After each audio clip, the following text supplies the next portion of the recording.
Today's job is fitting an IL Motorsport rear brace to the MX5 ND, and in typical English weather it's just started raining as soon as I started the job.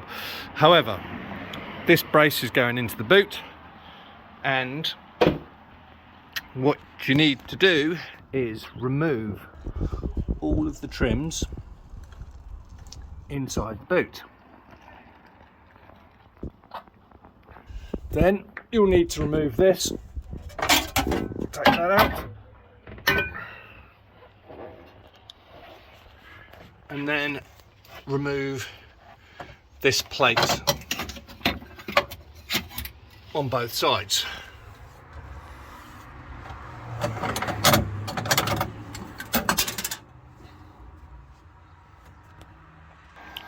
So all of these trims will have to come out. The back trim, the main boot carpet, the left side, the right side, the back, and the box if you have it. And they all come out with little clips. And these clips are really easy to remove. Just get a very small screwdriver and lift up the clip and then pull them out. There is another clip that is just a pushing clip, so that just literally pulls out as you lift this out. Now, IL Motorsport, they give you a really good comprehensive how to do installation manual, and this is the installation manual. It tells you how to do it step by step, and on the back side it shows you how to cut the carpet out to fit around it. They even give you some nice little templates to put on the carpets to cut around. So I'll put the link to this in the link at the end.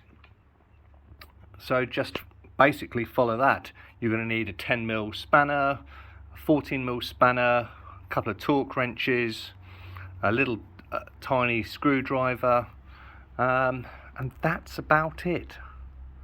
So let's get ahead on it.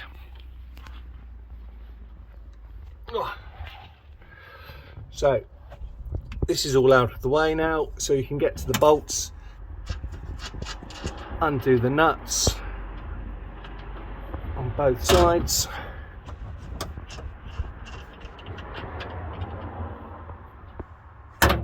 yep, 2 nuts out of the way, and then you have this little beastie. And it goes on there. Simple as easy. Spin the nuts back on.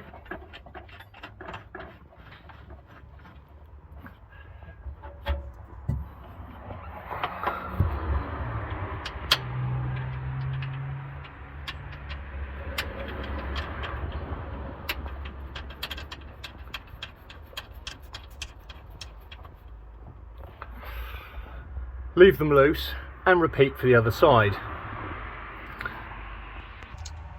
And here's the other side. So the reason they tell you to leave them loose is so there's a little bit of play in both of them, so that when you fit the hoop in, the brace bar in, you can line it all up. So you now put the brace bar in, and once the brace bar's in with the nut and bolt through on both sides, we can then start tightening it up. So I had to refer back to the diagram, hoping that it'd give me a bit of clarity here, and it didn't. So I was expecting bolt to go through with a washer, and on the other end, a washer, then the spring washer, and then the nut. But because there's so much slop in it, I've put the washer inside there. So it's gone bolt to the bracket, into a washer, into the brace bar, into the bracket, washer, spring washer, nut. Now, when I tighten it up, and if I don't like it, I might rearrange the washers, but it does seem there's a long way to crush the metal to do it. So next, with a torque wrench, we're going to tighten up the nuts, and we tighten these nuts up to 45 to 55 Newton meters. done.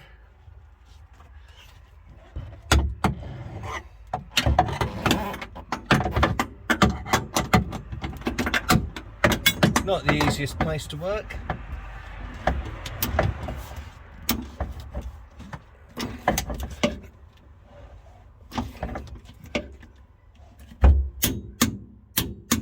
That one's done. The back two are a bit more of a challenge, and you just have to find the right parts to get in there to tighten it down. It might be a case of do it up with a spanner, tighten it up, and then use a crow's foot afterwards. We'll see how I get on. So as with everything, there is no such thing as a 5-minute job. That took an absolute age to fit, and I tried using a crow's foot. Nope, couldn't get on the back socket. Nuts for that. On the end, I used a mixture of using a 14mm spanner, a 14mm cranked spanner, and I had to delve into my old aviation spanners to get this, which was a 9/16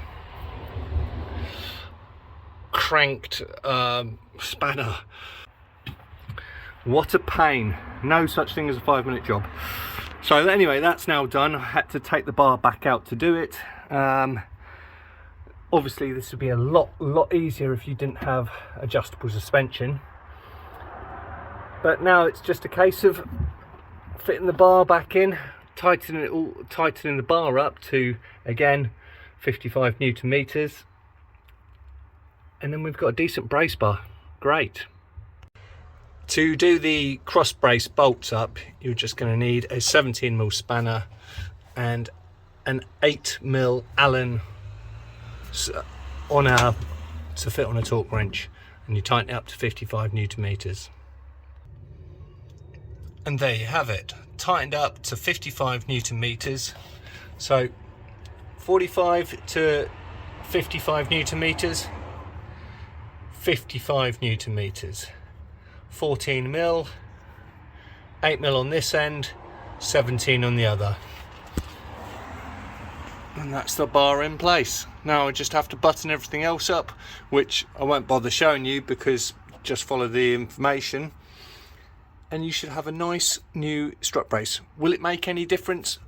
I'm probably thinking absolutely zero. Does it look shiny? Yeah, it does. But the proof is in the pudding.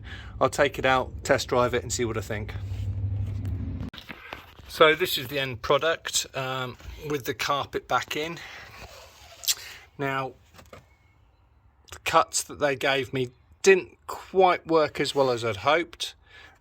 Pretty good, but not too bad, but not ideal. So I've got a bit of a gap there. And as you can see, there's a bit of a space now at the top where the bar's obviously pushing back. But all in all, it's pretty good. Has it made any difference to the drive? Not at all. Not at all. And was it worth the money I spent on it? Probably not. But it looks shiny, so great. There you go. Happy motoring, guys. Enjoy.